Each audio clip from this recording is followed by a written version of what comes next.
বাদাম ভালোভাবে ভেজে নেব। তারপর আমি মিক্সিং জারে বাদামগুলি পেস্ট করে নেব। বাদামগুলি বাকল ছাড়িয়ে পরিষ্কার করে নিয়েছি। এবার পেস্ট করব। অল্প পরিমাণ জল দিয়ে দিয়েছি। এখন দিয়ে দেব আদা, কাঁচা লঙ্কা। পেস্ট করে নিয়েছি। তেল গরম হয়ে গেছে। এবার দিয়ে দেব শুকনো লঙ্কা,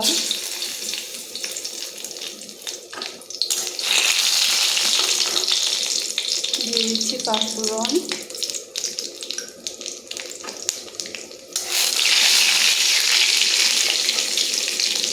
এবার দিয়ে দেব ঢেঁড়স,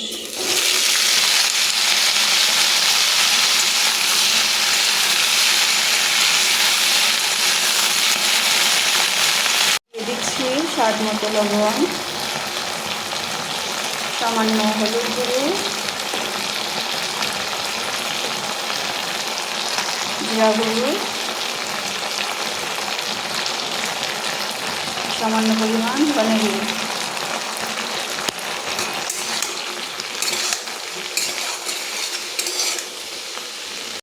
এবার আমি জল দিয়ে কিছু সময়ের জন্য ভেজে নেব।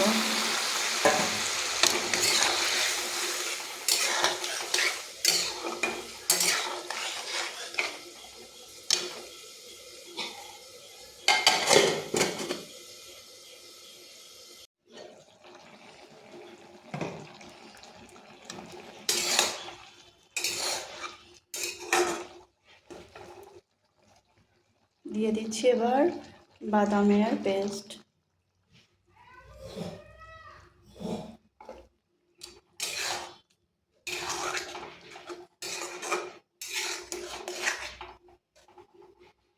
শস্য দিয়েও করা যায়, তবে শস্যটা আমরা একটু অ্যাভয়েড করি, তাই বাদাম দিয়েই করছি। আপনারা শস্য দিয়েও করতে পারেন। আমি এবার দিয়ে দিচ্ছি সামান্য পরিমাণ চিনি। চিনি আপনারা অ্যাভয়েডও করতে পারেন।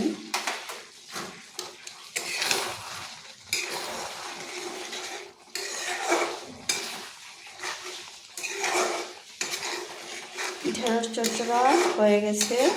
এবার আমি নামিয়ে নেব। ঢেঁড়স চচ্চড়া হয়ে গেছে, আমি নামিয়ে নিলাম। তো কেমন হয়েছে আমাকে একটু জানাবেন।